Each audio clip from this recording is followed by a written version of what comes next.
Under the best of circumstances, Rome deserves 3 or more days to visit the major attractions and landmarks. But if you have only one day in Rome, you can still see almost all the masterpieces in a fast-paced walking tour of Rome. Many of the major attractions will have long lines or require advance ticket purchase. You can skip the lines if you make your reservations in advance. I've included links below for some of the websites to help you plan your day trip. Tickets will need to be purchased in advance for the Coliseum, the Forum, and the Vatican Museum.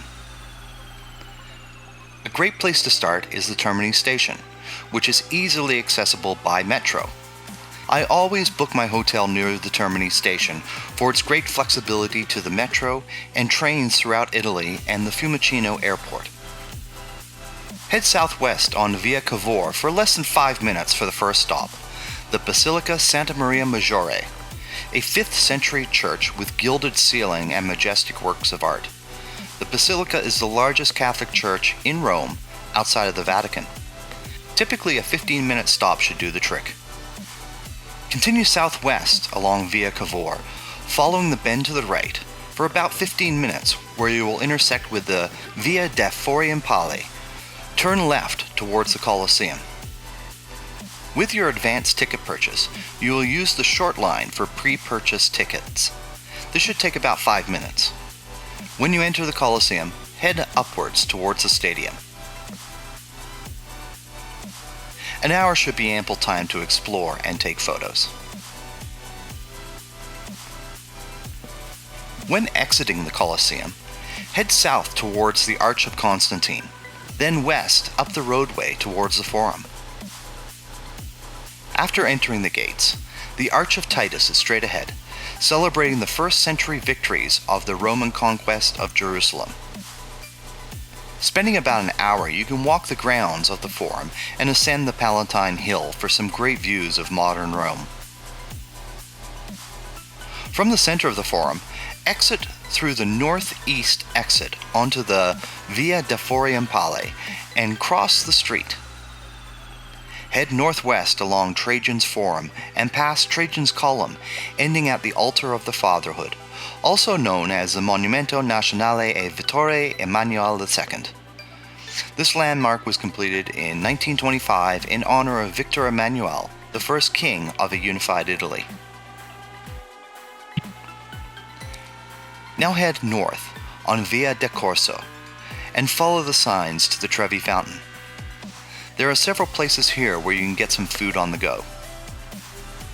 Arriving at the Trevi Fountain, you'll want to push your way through the crowds to get to the edge of the fountain for the obligatory coin toss over your shoulder, ensuring your future return to Rome.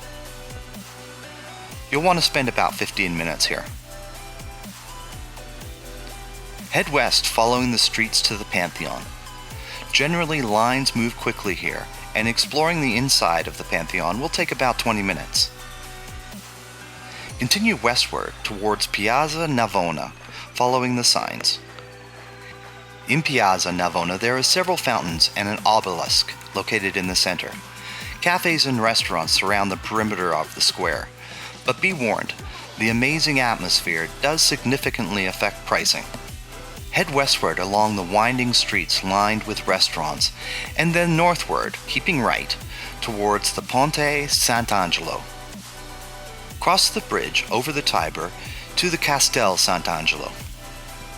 Keeping left, head west towards St. Peter's Basilica and Vatican City. When entering the main square, keep to the right for the entrance to St. Peter's.